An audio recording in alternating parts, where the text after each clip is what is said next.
Depuis qu'il s'est hissé au sommet de la chaîne alimentaire, l'être humain n'a plus d'autres prédateurs que lui-même.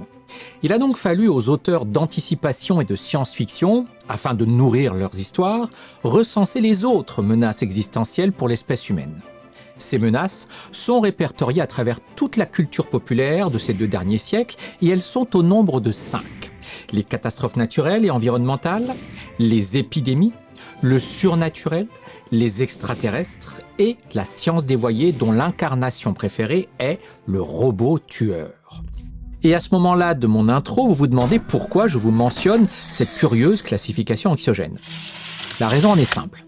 Nous ne pouvons pas aborder la thématique de l'intelligence artificielle sans que les effluves de la 5e catégorie que je viens de citer parfument, même en arrière-plan, toute notre réflexion sur ce sujet. Car, effectivement, le thème du remplacement de l'être humain par les machines vient affleurer à la surface de notre inconscient lorsque nous évoquons les notions d'automatisation et ou d'intelligence artificielle.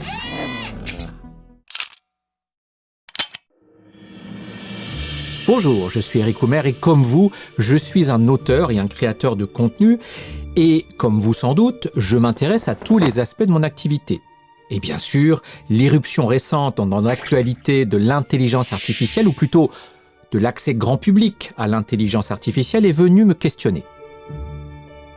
Comme vous le savez sans doute, l'aspect le plus notable de cet accès grand public à l'intelligence artificielle s'est fait sous la forme de la mise à disposition gratuite d'une interface de dialogue qui s'appelle ChatGPT. ChatGPT nous permet de faire des requêtes en langage normal à cette intelligence artificielle puisqu'elle nous est présentée, comme son nom l'indique, sous la forme familière d'un chat. On va y revenir en détail. Donc, dans cette présentation, nous allons voir ensemble les points suivants. Je vais vous faire un rappel très rapide de ce qu'est l'intelligence artificielle. Nous verrons comment ça se présente et à quel point elle apparaît performante ou non en regard de notre activité d'auteur, car bien sûr, c'est l'angle prioritaire qui m'intéresse ici. Cela nous amènera à nous interroger sur la manière de nous positionner en tant qu'auteur, en tant que créateur, créatrice de contenu de l'écrit par rapport à ce phénomène. Faut-il le rejeter en bloc? Faut-il en embrasser la survenance? Et si oui, comment peut-on mettre cette intelligence artificielle au service de notre activité d'auteur? Et dans ce dernier cas, quelles peuvent en être les conséquences en termes d'efficacité, d'intégrité, voire d'implication juridique sur la notion même de droit d'auteur? Bref, un gros programme pour cette présentation. Accrochez-vous, c'est parti. L'intelligence artificielle est une notion assez floue, assez fourre-tout, qui regroupe bon nombre de concepts différents. Le Larousse donne comme définition ensemble de théories et de techniques mises en œuvre en vue de réaliser des machines capables de simuler l'intelligence humaine. Si elle semble avoir fait irruption dans nos vies très récemment, depuis que nous sommes inondés des gros titres sur ChatGPT, il faut quand même comprendre que l'intelligence artificielle est déjà intégrée à un grand nombre de domaines du quotidien de nos vies, mais nous n'en avons pas conscience car cela se fait à bas bruit. Il faut juste se rappeler que les populations de nos villes et de nos campagnes, c'est-à-dire nous, sont nourries et vêtues par les flux de marchandises qu'on y fait venir et que toute la gestion logistique de ces flux de biens et services se fait à l'aide de modules d'intelligence artificielle qui sont déjà intégrés à différents niveaux des composantes de cette organisation. Il en est de même pour nos déplacements, puisque les transports, c'est-à-dire le cadencement des trains, des métros, des bus, l'automatisation des feux de circulation, les réservations de billets ou la cartographie sur vos mobiles ou dans d'autres domaines comme la collecte de nos impôts, la gestion de nos prestations sociales, etc., tout cela est aussi réglé par des modules d'intelligence artificielle qui assistent déjà tous ces systèmes d'information et de régulation. Pour synthétiser, l'intelligence artificielle n'a pas fait irruption dans nos vies en novembre 2022 avec l'apparition publique de ChatGPT, elle contribue déjà à faire fonctionner nos sociétés depuis plusieurs années maintenant sans que nous n'en ayons conscience réellement. Alors me direz-vous, qu'est-ce qui a changé récemment avec l'intelligence artificielle? À peu près tout. Ce qui a changé en fait, c'est qu'aujourd'hui, on peut lui parler directement. En ayant proposé au grand public que nous sommes la mise à disposition de l'accès à l'intelligence artificielle sous forme d'un chat, c'est-à-dire d'un outil de dialogue direct qui donne accès aux ressources qui paraissent illimitées de l'intelligence artificielle, les inventeurs de ChatGPT ont tout simplement donné corps à un objet qui, jusqu'à maintenant, n'existait que dans les fantasmes et les œuvres des auteurs d'anticipation. Je vais bien sûr vous montrer tout de suite des exemples très précis de ce que je suis en train de vous décrire, mais encore une fois, ce dialogue direct avec la machine qui n'existait que dans les séquences de films ou des textes de romans de science-fiction incarne par sa simple existence le sentiment, certes abusif, de la domestication d'une sorte de puissance infinie à qui nous pouvons quasiment tout demander et qui nous répond de manière intelligible, structurée et organisée comme on ne l'avait jamais vu dans le réel jusqu'à maintenant. Mais, et je tiens bien à le préciser à nouveau, cette impression d'avoir accès à une entité omnisciente est un leurre, un trompe-l'œil, comme nous allons le voir maintenant. Nous allons donc explorer ensemble 3 domaines de notre métier d'auteur dans lesquels nous allons voir évoluer cette intelligence artificielle qu'est, en l'occurrence, ChatGPT. Ces 3 domaines sont la recherche documentaire, c'est-à-dire pouvons-nous demander à ChatGPT de nous fournir des données exploitables pour nos œuvres, qu'elles soient de fiction ou de non-fiction. Ensuite, nous aborderons la génération de texte proprement dite. Et là, nous verrons quel type de texte nous pouvons générer avec l'intelligence artificielle. Et aussi, dans ce chapitre, comme ChatGPT peut faire de la traduction instantanée de texte, nous pourrons en évaluer ensemble la valeur. Et enfin, à la lumière des constats que nous aurons faits de l'exploration de ces 2 premiers exemples, nous verrons comment nous pourrons, en tant qu'auteurs, en tant que créateurs, créatrices de contenu de l'écrit, tirer parti au mieux de cette intelligence artificielle. Allez, c'est parti, on commence donc par la recherche documentaire. Alors, comme je vous l'ai dit dans cette première démonstration, nous allons voir si nous pouvons tout demander à ChatGPT et plus particulièrement si l'option de la recherche documentaire avec cet outil est une option valide. Je vais donc commencer par lui demander de me donner la liste des 12 premiers romans d'Émile Zola classés par date de parution. Et dès que j'envoie cette requête, eh bien, de manière très spectaculaire, il me donne exactement ce que je lui ai demandé. Alors, avant de nous attarder sur la liste qu'il vient de nous fournir, je veux juste faire une petite précision. La requête que je viens de lui faire, donne-moi la liste des 12 premiers romans d'Émile Zola classés par date de parution, c'est ce qu'on appelle le prompt. Donc, chaque fois que nous ferons une requête à ChatGPT, cela s'appellera le prompt. Maintenant, si je regarde en détail la liste qu'il m'a donnée, elle est effectivement constituée de 12 romans d'Émile Zola, mais je remarque que parmi ces 12 premiers romans devrait figurer entre Madeleine Ferrat et La Curée l'ouvrage fondateur de la série des Rougon-Macquart qui est La Fortune des Rougon. Et on remarque dans cette première liste qu'elle n'y figure pas. Or, comme il s'agit quand même du premier roman, encore une fois fondateur de cette série, cet oubli est tout sauf anodin. Cela signifie donc que, d'après cette première expérience, il me donne une liste qui est inexacte par rapport à ma première requête des 12 premiers romans d'Émile Zola. Et le problème, c'est que si je reformule cette requête avec une nouvelle page de ChatGPT que je crée maintenant et que je saisis à nouveau « Donne-moi la liste des 12 premiers romans d'Émile Zola classés par date de parution », eh bien, la mystère, il modifie la liste en incluant ce coup-ci La Fortune des Rougon, sans que je ne lui ai rien indiqué de particulier, mais au passage, il oublie tout simplement le premier roman écrit par Émile Zola, Les Contes à Ninon, qu'il m'avait pourtant bien fourni dans la première liste. Donc, première conclusion de cette expérimentation, si la liste qui m'est fournie est impressionnante parce qu'il me donne les titres, les dates de parution, qu'il me les ordonne parfaitement en me les numérotant, je constate que les réponses qu'il me donne varient d'une demande à l'autre et ne sont donc ainsi pas fiables. Cela m'amène donc un premier élément de réponse à la question de savoir si je peux faire de la recherche documentaire avec ChatGPT. La réponse est non, pour l'instant. Et je vais confirmer cette première impression avec l'expérimentation suivante en lui demandant « Donne-moi le sommaire du livre Le Rire, essai sur la signification du comique de Henri Bergson ». Je lance la demande et j'obtiens de manière très spectaculaire le sommaire du livre que j'ai demandé. En observant le plan du livre d'Henri Bergson, je remarque qu'il me numérote et me donne les titres et les sous-titres de manière parfaitement articulée et excellemment présentée comme on le voit, avec en bonus un souhait de bonne lecture à la fin de sa réponse. Alors là, vous allez me dire, c'est quand même pas mal. Et c'est vrai que lorsque l'on voit s'inscrire devant nous le plan de l'ouvrage en réponse à notre requête, cela prend une allure assez magique et c'est justement cet aspect des choses qui a contribué en partie à faire le succès de ChatGPT. Il y a un seul problème dans tout cela, c'est que aussi parfait que se présente le plan de ce livre, il est juste complètement faux. En effet, voici le vrai sommaire du livre d'Henri Bergson, issu d'un exemplaire de la Bibliothèque nationale de France. Comme vous le voyez, le vrai plan du livre de Bergson est beaucoup plus simple. Il y a juste 3 chapitres et non 6 comme le prétend ici ChatGPT. Vous voyez que cela n'a rien à voir avec ce que me propose l'intelligence artificielle.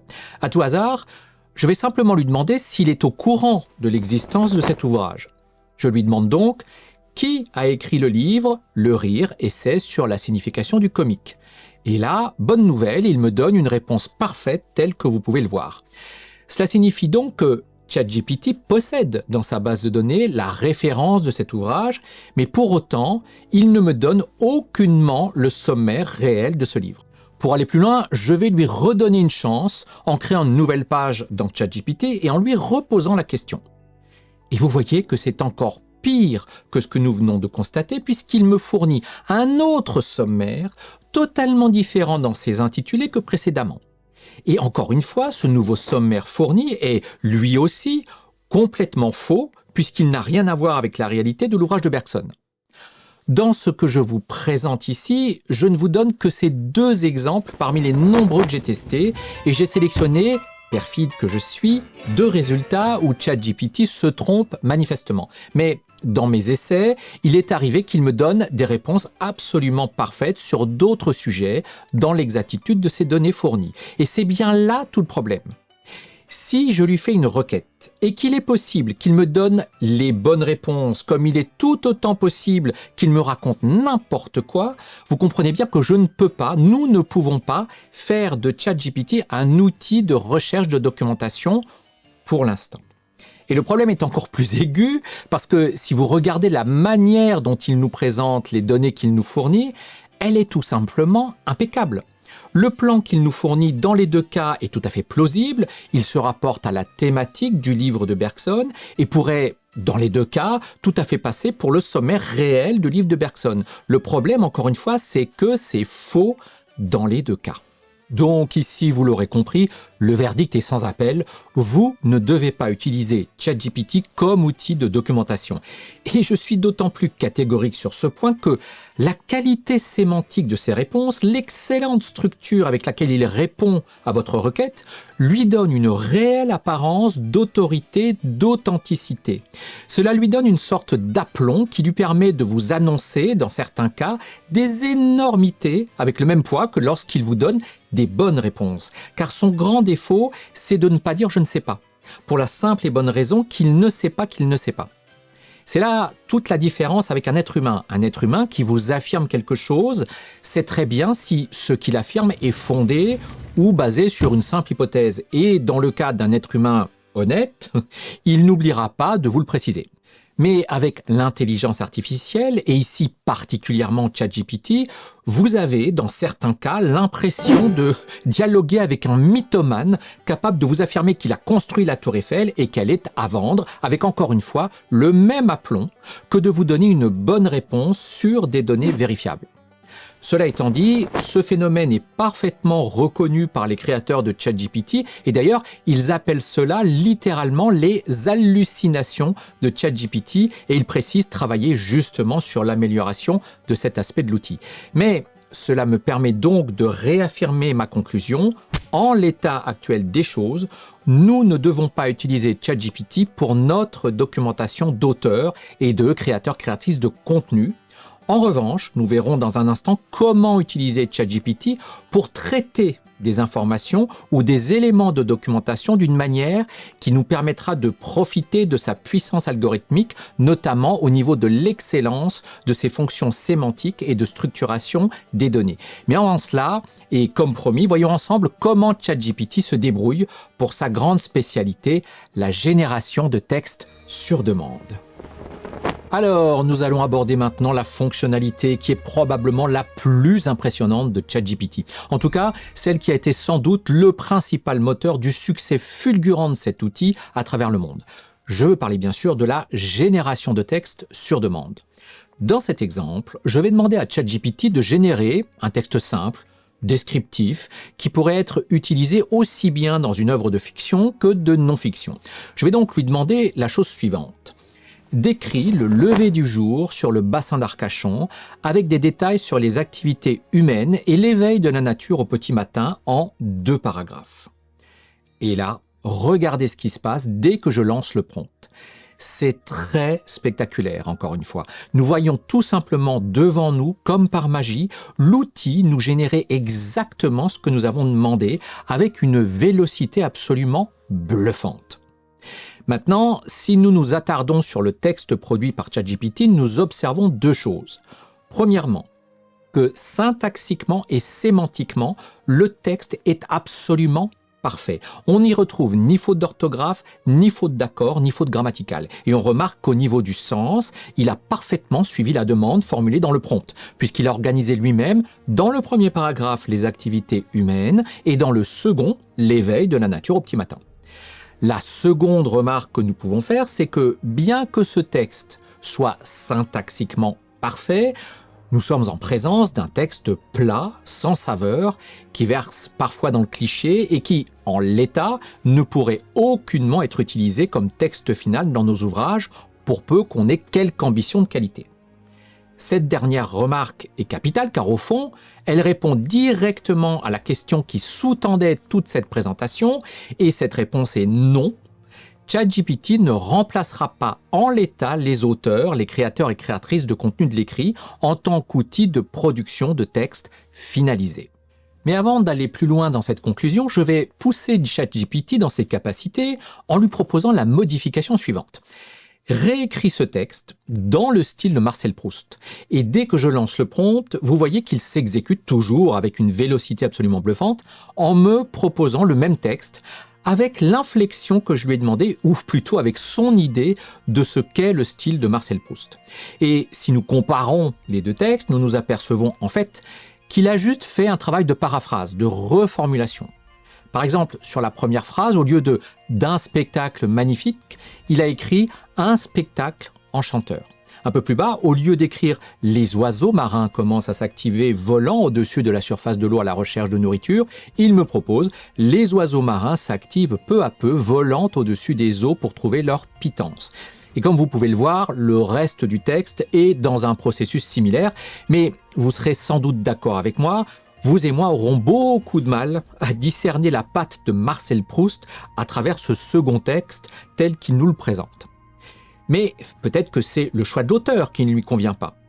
Qu'à cela ne tienne, je vais lui proposer la chose suivante. Réécris ce texte dans le style de Jean Giono. Encore une fois, toujours de manière réellement spectaculaire, il s'exécute avec une vitesse phénoménale et nous pouvons constater que le texte a été modifié par rapport aux 2 précédents, mais que le procédé est le même, c'est de la paraphrase, de la reformulation, avec néanmoins ici quelques injections stylistiques. Par exemple, le lever du jour sur le bassin d'Arcachon est un spectacle qui devient magique, qui envoûte les sens. Les premiers rayons du soleil caressent les eaux calmes de la baie et les barques des pêcheurs se dirigent avec grâce vers leur lieu de travail quotidien. Si on voulait être un peu indulgent avec ChatGPT, on dirait qu'il a interprété la consigne d'écrire dans le style de Jean Giono en rajoutant, et effectivement, un peu plus de lyrisme dans sa prose, ce qui pourrait correspondre à une idée qu'on se fait du style de Jean Giono.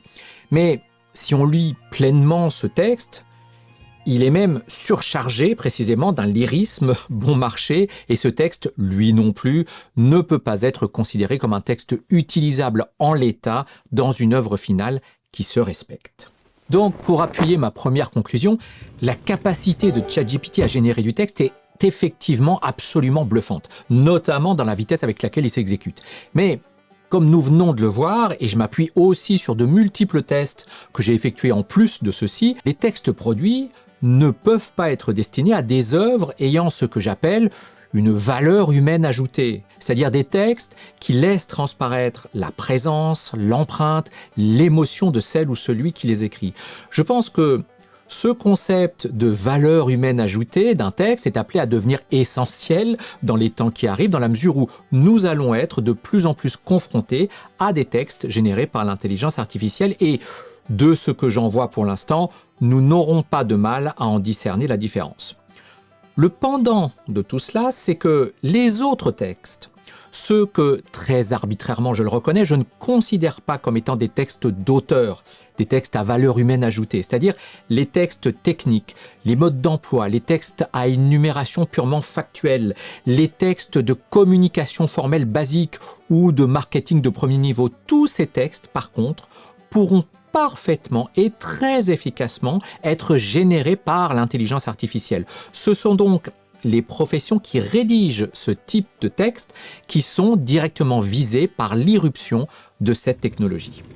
Et maintenant, je vais terminer cette partie de la démo en faisant un petit détour par les traductions de texte. En effet, ChatGPT excelle dans la traduction dans les deux sens, langue étrangère vers le français ou français vers les langues étrangères ou langue étrangère vers langue étrangère. Mais la question qui se pose, c'est qu'en est-il des traductions de ce type de texte que je qualifie à valeur humaine ajoutée, et plus particulièrement les textes littéraires. Je vais donc lui demander de traduire en français le premier paragraphe du roman d'Ernest Hemingway, Le vieil homme et la mer, que je saisis ici en anglais dans son texte original. Et vous voyez que dès que je lance le prompt, il me traduit ça avec une vitesse tout aussi phénoménale, et rien que cela, c'est encore une fois totalement bluffant. De ce texte traduit, on peut tirer quasiment les mêmes conclusions que pour la génération de textes que nous avons vus précédemment. Premièrement, le texte est parfaitement traduit et parfaitement respecté dans la construction de sa structure. Deuxième remarque, là aussi, si la traduction est fonctionnellement parfaite, elle donne un texte assez plat qui a du mal à refléter la prose d'Hemingway. Et j'en veux pour preuve les vraies traductions françaises de ce texte, avec d'un côté la traduction de Jean Dutour et de l'autre, la toute dernière, je crois, celle de Philippe Jaworski. Petite parenthèse. Le travail d'une traductrice ou d'un traducteur est d'une difficulté redoutable, car il s'agit principalement d'un travail de compromis, d'équilibre, d'arbitrage constant entre la fidélité au texte original et la traduction de l'essence littéraire de ce texte pour qu'elle puisse être transposée dans, notamment, la traduction française. Par exemple, si vous remarquez la première phrase des deux traductions que je vous montre, dans celle de Jean Dutour, il commence par « Il était une fois un vieil homme », alors que Philippe Jaworski se conforme au texte d'Hemingway en commençant par « C'était un vieil homme ». Et le texte original d'Hemingway ne commence pas par « Il était une fois », c'est-à-dire son équivalent anglais « Once upon a time », mais bien par « C'était un vieil homme ». Il s'agit donc là d'un choix fort de Jean Dutour de s'affranchir de la couleur originale du texte d'Hemingway, ce que refuse de faire Philippe Jaworski en restant fidèle à l'auteur. Je ne suis pas en train de dire ici quel est le meilleur choix, je suis précisément en train de vous dire à quel point le travail de traduction est une intervention profondément humaine qui n'a rien à voir avec la traduction fonctionnelle d'une machine. Et encore une fois, lorsqu'on regarde la traduction de ChatGPT, elle est parfaite, elle donne bien la signification du texte, mais vous serez d'accord avec moi, je ne manquerai pas un roman entier traduit de cette manière, c'est-à-dire qui supprime par sa froideur fonctionnelle toute force littéraire au texte d'Ernest Hemingway qui, au passage, était juste prix Nobel de littérature. Donc, au final, que pouvons-nous tirer de ce que nous venons d'observer de la génération de textes par ChatGPT ? Premièrement, les textes produits sont impeccablement structurés et au niveau sémantique et syntaxique parfaitement corrects. Deuxièmement, la rapidité avec laquelle il produit ces textes est tout simplement bluffante. Troisièmement, même si la qualité des textes dépend entièrement de la finesse de la requête émise par l'utilisateur, ce fameux prompt, force est de constater que ces textes, même s'ils sont donc formellement irréprochables, sont dénués, en toute logique d'ailleurs, de toute émotion humaine, ce qui par définition en exclut à mon sens tous les textes de fiction et de non-fiction de qualité, ce que j'appelle les textes à valeur humaine ajoutée. Et comme nous l'avons vu, cette dernière remarque est valable aussi pour les traductions. Alors il est temps maintenant de passer au dernier chapitre de cette présentation, sans doute le plus utile. Comment pouvons-nous, à la lumière de tout ce que nous venons de voir, trouver, malgré tout, le moyen d'exploiter au mieux ces outils d'intelligence artificielle au service de notre métier d'auteur et de créateur-créatrice de contenu de l'écrit? C'est ce que je vous propose de voir maintenant à travers des exemples, vous allez le voir, très impressionnants, d'utilisation pratique de ChatGPT. Petit rappel, juste avant de vous montrer tout ça, pour être informé de mes activités et de mes explorations sur les techniques et les outils consacrés au travail de l'auteur, je vous rappelle que vous pouvez vous abonner à ma newsletter sur ericoumer.com/newsletter ou en cliquant sur le lien juste en dessous de cette vidéo ou encore en flashant le QR code que j'affiche maintenant. Allez, c'est parti pour les cas d'utilisation pratique de ChatGPT au service de nos activités d'auteur. Alors, la stratégie d'utilisation de ChatGPT que nous pouvons mettre en place en tant qu'auteur, c'est d'utiliser ces points forts pour les mettre à notre service. Première utilisation, puisque, comme nous venons de le voir, c'est un outil très puissant au niveau sémantique et syntaxique, nous pouvons tout simplement en faire une utilisation en tant qu'outil de correction instantanée. Dans cet exemple, j'ai pris ce petit paragraphe consacré à Victor Hugo et je l'ai sauvagement truffé de fautes. Je vais donc lui demander de corriger ce texte et regardez, dès que je lance la commande, vous voyez avec quelle rapidité il s'exécute. Et il vous ressort un texte parfaitement corrigé. Toutes les fautes d'orthographe ou d'accord ont été éliminées et mon paragraphe est absolument impeccable. C'est très différent d'un correcteur orthographique qui se contente de vous souligner les erreurs vous laissant la main pour les corriger une à une. Là, vous voyez que c'est beaucoup plus rapide. Et bien sûr, ce que j'ai fait avec un petit paragraphe, j'aurais pu le faire avec un texte beaucoup plus long de plusieurs pages. Et le résultat aurait été tout aussi rapide et tout aussi efficace. Dans le même ordre d'idée, je peux lui demander de trouver des synonymes sur des termes particuliers. Par exemple, je lui demande « donne-moi des synonymes pour transformation ». Et hop, il me donne une liste de 10 synonymes qui sont tout à fait corrects. Alors, comme vous le voyez, il m'a répété 2 fois le même terme, transmutation et transmutation. Donc, je vais modifier ma requête. Et c'est précisément ce qui est intéressant avec cette interface de chat, c'est qu'on peut dialoguer et moduler nos instructions. Donne-moi des synonymes pour anthropomorphisme sans les répéter. Et là, pareillement, avec une rapidité déconcertante, il me donne toute une liste de termes qui peuvent parfaitement s'appliquer à anthropomorphisme, à part peut-être cette réification humaine qui est peut-être un peu loin de la chose, mais quand même, c'est assez impressionnant. Toujours dans la même logique, utilisons maintenant la puissance de son algorithme neurosémantique pour traiter de la documentation que nous allons lui fournir. Par exemple là, j'ai un document PDF de plusieurs pages qui provient du Centre national du livre et qui concerne l'attribution des bourses d'auteurs. Et je vais tout simplement lui demander de me faire le plan de ce document en lui fournissant le texte intégral de ces 6 pages tout simplement par un copier-coller. Je lui demande donc, fais-moi le plan du texte suivant et je colle tout le texte, je lance l'instruction et regardez, c'est vraiment très spectaculaire. Il digère la totalité des 6 pages de texte et me fournit le plan parfaitement structuré et numéroté de l'intégralité de ce document. Et ce qui est intéressant, c'est que si je trouve ce plan soit trop long, soit qu'il ne me rend pas vraiment compte du contenu du document, je peux tout simplement lui demander « Fais-moi le résumé des points clés sous forme d'une liste à puces ».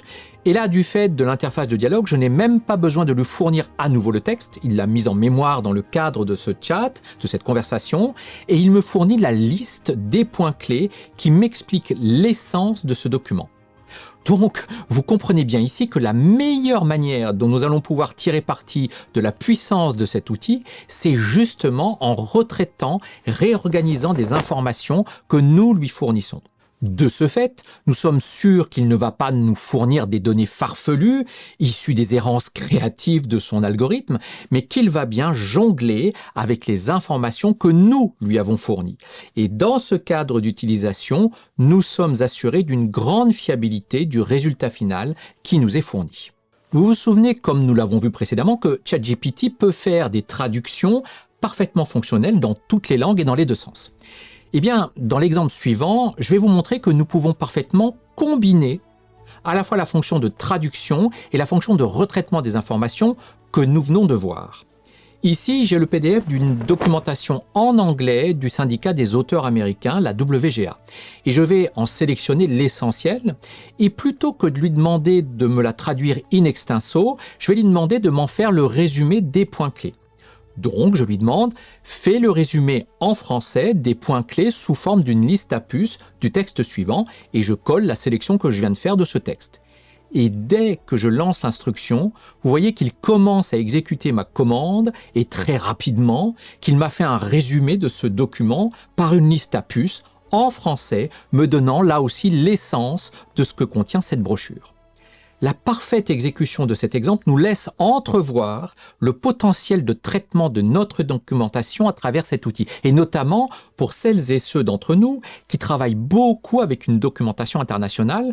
Nous avons là, à travers l'intelligence artificielle, des outils qui préfigurent un changement majeur dans nos méthodes de travail. Rendons-nous compte, si j'avais dû faire moi-même cette opération, cela m'aurait pris 1 heure minimum. Pour ces opérations, le gain de temps est faramineux. Mais comprenez bien, surtout ici, que ceci n'est possible que parce que nous lui fournissons nos propres données, car je ne veux surtout pas lui demander d'aller me chercher lui-même ces données, parce que là, pour le coup, je ne suis pas du tout sûr qu'il me donne les réponses exactes avec les chiffres exacts, comme nous l'avons vu précédemment. C'est très important que l'on s'en rappelle. Je vais terminer par ajouter une modification à ma préconisation du début de cette présentation où je vous disais de ne surtout pas faire des recherches documentaires avec ChatGPT puisque dans ce domaine, on l'a vu, il n'est absolument pas fiable pour l'instant. Eh bien, laissez-moi moduler un petit peu ce constat en reformulant la chose de cette manière.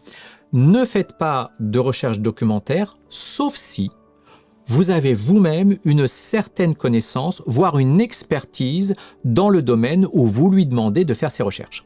C'est une solution pour mettre à profit son incroyable vitesse d'exécution dans le retraitement des données. Par exemple, vous vous rappelez que la première chose que je lui ai demandé dans cette présentation, c'est de me donner les 12 premiers romans d'Émile Zola. Eh bien, je vais lui refaire cette requête de la manière suivante. Donne-moi la liste des 12 premiers romans d'Émile Zola, classé par date de parution et présente cette liste dans un tableau avec des colonnes, titre et date de parution. Et oui, car il sait aussi faire des tableaux. Et dès que je valide cette requête, il me donne exactement ce que je lui ai demandé. Je remarque que dans cette liste, il a encore oublié le premier roman d'Émile Zola, Les Contes à Ninon, que je pourrais donc réintégrer manuellement dans ce tableau, mais pour le reste, la liste est exacte et vous voyez qu'à la fin du tableau, il me précise même de manière très juste que ces romans font partie de la série des Rougon-Macquart à l'exception des titres cités. Il a donc fourni quelque chose qui est précis, mais incomplet. Ce n'est pas grave dans la mesure où mes propres connaissances me permettent de corriger à la volée ce résultat final. L'avantage de tout cela, c'est que j'ai pu avoir un premier volant de données sur lequel je peux travailler, le tout sous la forme d'un tableau que je peux copier-coller dans n'importe quel traitement de texte ou tableur et que je peux corriger et compléter à ma guise du fait de ma connaissance supposée dans ce domaine. Donc, dans ce cadre-là, c'est-à-dire si vous avez une connaissance ou une expertise dans le domaine demandé, vous pouvez vous amuser à faire de la recherche documentaire avec ChatGPT puisqu'elle sera encadré par votre propre expertise. Alors pour synthétiser, les exemples que nous venons de voir sont un petit échantillon des utilisations les plus pertinentes de l'intelligence artificielle pour les auteurs, en tout cas en l'état actuel du développement de ces outils. Mais il faut aussi ajouter toutes les expérimentations que je ne montre pas ici par manque de temps, mais que vous pouvez faire par vous-même. ChatGPT sera très intéressant pour tout ce qui est brainstorming, idéation, constitution de plans préalables à la rédaction d'un texte volumineux, proposition et recombinaison d'une liste d'idées fournies, etc., etc. Ça signifie que si nous prenons un peu de distance pour observer les tâches que nous avons assignées dans ces exemples à ChatGPT, il s'agit en fait d'un ensemble de tâches qu'on confierait à un assistant ou une assistante. Et d'ailleurs, pour le petit clin d'œil, un assistant, ça fait aussi des erreurs qu'on aurait repérées et qu'on lui demanderait de corriger.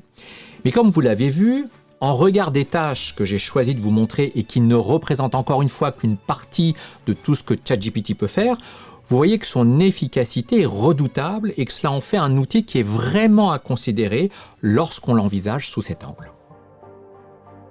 Enfin, je voudrais finir en n'oubliant pas de mentionner une raison majeure, autre que leur médiocre qualité, pour laquelle nous ne devons pas utiliser les textes bruts fournis par l'intelligence artificielle en tant que textes finalisés dans nos œuvres. Et cette raison, c'est tout simplement le flou pas du tout artistique sur la problématique du droit d'auteur de ces textes générés par l'intelligence artificielle et surtout de ce qu'on appelle leur paternité. Dans leurs conditions générales d'utilisation, ces outils d'intelligence artificielle de génération de texte nous le disent, nous pouvons utiliser à loisir tout texte produit par leurs outils dans notre travail et dans nos publications. En revanche, le flou réside dans la notion de qui possède l'exclusivité de ces textes. Dans la mesure où ces textes sont générés par l'intelligence artificielle, vous n'en êtes de fait pas l'auteur, et par exemple dans le droit français, si rien ne vous interdit de le publier, même d'en toucher des droits d'exploitation, rien n'interdit non plus à quelqu'un d'autre de faire un copier-coller de vos textes générés par l'intelligence artificielle et d'en revendiquer aussi des droits d'exploitation. Et il n'est pas du tout sûr que vous puissiez réellement contester cela légalement. En tout cas, il y a une réelle incertitude juridique dans ce domaine, une zone grise, car la seule manière de pouvoir contester cela serait d'en être l'auteur, au sens d'en avoir la paternité, ce qui n'est pas le cas en l'état actuel de la jurisprudence, tout simplement parce qu'elle est inexistante.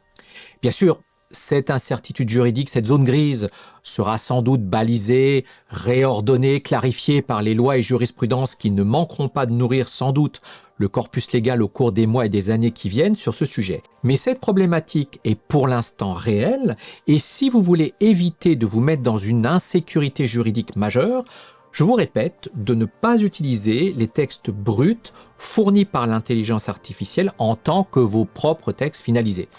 Mais vu le niveau de qualité très moyenne que nous avons constaté ensemble, je vous fais confiance sur ce point car, au fond, la pénalité de réputation que vous endosseriez à revendiquer ces textes serait peut-être même pire que cette insécurité juridique que je suis en train de vous souligner.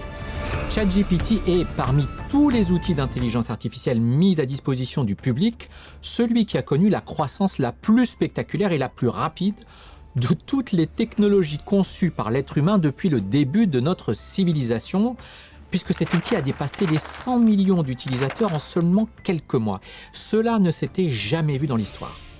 Donc, cet outil, cette technologie, je pense que vous l'avez compris maintenant, est là pour rester, est là pour durer, et elle va s'intégrer sans doute assez rapidement à quasiment tous les outils de production de l'écrit à disposition de la population. C'est la raison pour laquelle je vous conseille de ne pas vous réfugier dans une attitude de rejet, pour quelque raison que ce soit, de cette innovation, mais au contraire d'en embrasser le fonctionnement et de vous intéresser à la manière dont cette technologie va s'intégrer de plus en plus à notre quotidien. Si vous avez bien écouté ma présentation, je l'ai émaillé plusieurs fois des expressions « pour l'instant » ou « en l'état actuel des choses » ou « en l'état actuel du développement de ces outils ». Et c'est là que réside tout l'enjeu de ce constat. Ces dernières années, l'actualité nous a rappelé ce qu'était une courbe exponentielle, notamment pour parler de la progression d'une épidémie. Eh bien, lorsqu'il est question de l'intelligence artificielle, beaucoup de celles et ceux qui semblent connaître le sujet nous parlent aussi d'un trajet qui suivrait cette même courbe exponentielle pour le développement de l'intelligence artificielle. Ce que, pour l'instant, personne ne peut affirmer avec certitude, c'est l'endroit actuel où nous nous situons dans cette courbe. Si nous sommes déjà dans la partie verticale de la courbe, cela signifie que nous sommes déjà entrés dans le rythme de développement accéléré de l'intelligence artificielle et le basculement spectaculaire qui nous a fait passer de l'horizontale à la verticale est déjà derrière nous. En revanche, si nous nous situons encore dans la partie plate, cela signifie que la grande accélération du développement de l'intelligence artificielle reste à venir. En d'autres termes, si nous sommes dans cette hypothèse, nous n'avons encore rien vu. Ceci est sans doute l'hypothèse la plus inquiétante, ou excitante, c'est selon, car ça signifie que personne ne peut à ce jour dessiner les contours de ce que sera l'intelligence artificielle. Je vous remercie d'être resté jusqu'à ce stade de la présentation. Comme vous avez pu le constater, cette présentation est solidement charpentée et je mets un peu de temps pour les faire, donc soyez patients et patientes pour la suivante. Mais ça arrive car cette année se présente déjà comme une année incroyablement excitante. ou effrayante, c'est selon, et je compte produire ce type de présentation de fond au service des auteurs et des créateurs et créatrices de contenu de l'écrit sur cette chaîne. Donc, abonnez-vous bien évidemment pour être prévenu de ma prochaine parution. À très vite et en attendant, écrivez, vous le méritez. Bon alors là, je tiens à bien préciser quelque chose en regard de ce que vous êtes en train de voir défiler. Contrairement à ce que vous pourriez observer, ceci n'est pas un ascenseur, mais bien un générique. Il est important de bien discerner entre les deux car c'est une confusion qui s'installe de manière insidieuse dans la population générale et je me suis fait presque une mission de consacrer du temps à la dissiper. Car en regard de ce type de phénomène, nous sommes au bord de la dissonance cognitive marquée, presque d'un hiatus toxique quant à la concomitance de ces deux concepts, le générique et l'ascenseur. En l'occurrence là, je suis dans un générique. Et j'en veux pour preuve que même si je disparais par le haut de l'écran, je peux réapparaître immédiatement au bas de l'écran. Or, ceci n'étant absolument pas possible dans un ascenseur, il s'agit donc bien, par élimination, d'un générique. Non mais vraiment, je me félicite par cette remarque structurée de soulager la charge mentale qui est lourdement attachée à cette problématique de confusion entre ces deux concepts que sont le générique et l'ascenseur. Ben si, il y a une charge mentale sur ce sujet. Ah bon? Ce serait que moi alors. Ah tu vois.